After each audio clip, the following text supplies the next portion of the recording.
Response to Notice of Decision from the Investigatory Powers Tribunal IPT/24/697/CAH Introduction. I recently filed 2 legal cases with the Investigatory Powers Tribunal. This is regarding being stalked and harassed on every street for over 4.5 years by very large teams of people, one person at a time. The cases that I filed consisted of a 6-page covering letter and a 40-page article which I had previously written and published. The judgment I received says that I did not advance any information as to why I might be a person of interest, that there was no objective evidence for it, that they find my complaint and claim to be wholly without merit and having no realistic prospect of success, and that this decision is final and there is no right of appeal. This response will address these points, provide some supplementary information about the system and call for a public inquiry into the Investigatory Powers Tribunal. Contents: 1.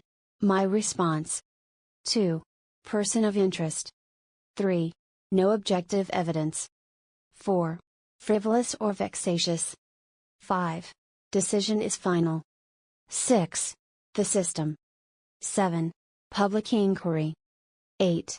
My life after this judgment. My response. I expected that this would almost certainly be the judgment, considering that no one thus far, anywhere in the world, seems to have received any justice for this type of stalking through the legal system. Person of interest. It was stated that I did not advance any information explaining why I would be a person of interest nor what would be gained from harassing me in the manner described. I would also like to know why I am a person of interest and what is to be gained from doing this to me. I suspect the reasons are voyeurism from the government department conducting the surveillance, practice and experimentation, i.e. a trialing of the system, and making a profit for the subcontractor conducting the surveillance. No objective evidence. It was also claimed that there exists no objective evidence. I requested to speak to someone in person about this, so a public hearing, which the Investigatory Powers Tribunal do hold, would have been apt. At this hearing I could have reasoned with the tribunal about what is happening to me and the evidence for it and could have furthered more information and evidence as required. Yet, no such public hearing was offered to me. There are also hundreds, if not thousands, of social media accounts documenting and testifying to the same or similar phenomena and experiences, which is a form of evidence. Frivolous or vexatious. In the judgment it was said that my claim is wholly without merit and that the cases are both dismissed pursuant to Section 67(4) of RIPA, the Regulation of Investigatory Powers Act.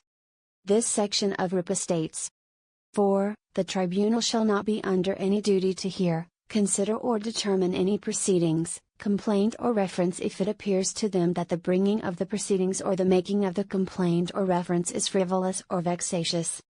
They are claiming that the making of my complaint is frivolous or vexatious. Frivolous means not having any serious purpose or value. Vexatious means to cause annoyance, frustration or worry. According to this judgment, then my case has no value and or is designed to cause annoyance or frustration. There is no taking into account the devastating effect that this system has had on my life, including the inability to lead my life properly and the extreme and chronic psychological abuse I have endured from this program. This is not to mention the continuous brighting with extremely bright headlights by these vehicles constantly maneuvering to face me wherever I go, which causes me eye problems.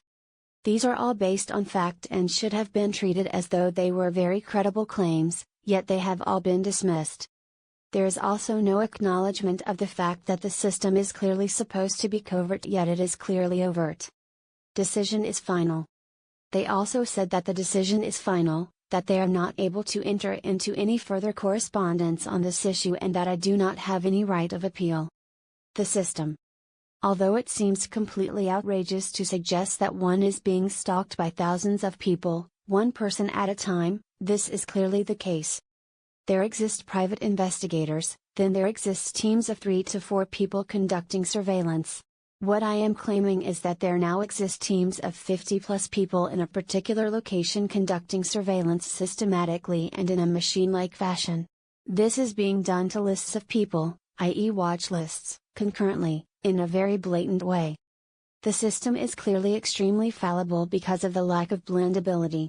A private investigator can blend into an environment with relative ease. If you have 3 or 4 people conducting surveillance, this may seem like it's better because it's better resourced. However, you then have more people to try to blend into the environment. When you get to 50 plus people conducting surveillance in a systematic fashion on a list of targets, they simply cannot blend into the environment around the target. They essentially become the environment around them. It's very clearly overt, not covert. To further this point, the target will experience the same repeated disguises and surveillance role play around them. There will be higher and systematic traffic flow around them. There will be no emotion or real purpose in the people doing the surveillance. In addition, there will constantly be the same repeated vehicle maneuvers around them, and constant brighting of the target, etc. Public inquiry. There should be a public inquiry into why so few complaints are upheld by the Investigatory Powers Tribunal. They investigate legal complaints, including human rights violations, about the conduct of over 600 public bodies in the UK with investigatory powers. Yet, in the most recently published statistics for the years 2020 to 2021, there was not a single case upheld in favor of the complainant, out of 583 submitted. This is shocking and totally unacceptable. I suspected that perhaps my own case might be different considering just how devastating it has been to my life, how many people are following me, and how much literature I have published on my experience, such as the 40-page article I wrote about it. Clearly this is not the case. My life after this judgment. I continue to be stalked and harassed on every street by these large teams of people, one person per street, 24/7. I am now, in addition, being watched by the police, who are also conducting regular drive-bys by me. For example, in the last 2 journeys I have walked around and have had 6 and 7 slow police drive-bys respectively. They clearly synchronize in time and space with me. I have spoken to the police on many occasions to ask why this is, yet they refuse to be honest with me about the reasons. I should accentuate that I am a law-abiding citizen, have never been arrested for anything in my life, and am of good character. It feels like I have been placed in the trash by my own government and that they have put a lid on and given me no chance of escape. Literally no one in the government will be honest with me, whether it be the police, the intel agencies, or the people conducting this surveillance. From my perspective, as someone who has walked around the city every day for 30 years, the UK has become a total and tyrannical dystopian police/surveillance state. This may seem like an exaggeration, but this is how it is for me. It seems that thousands of people around the world are going through the same thing.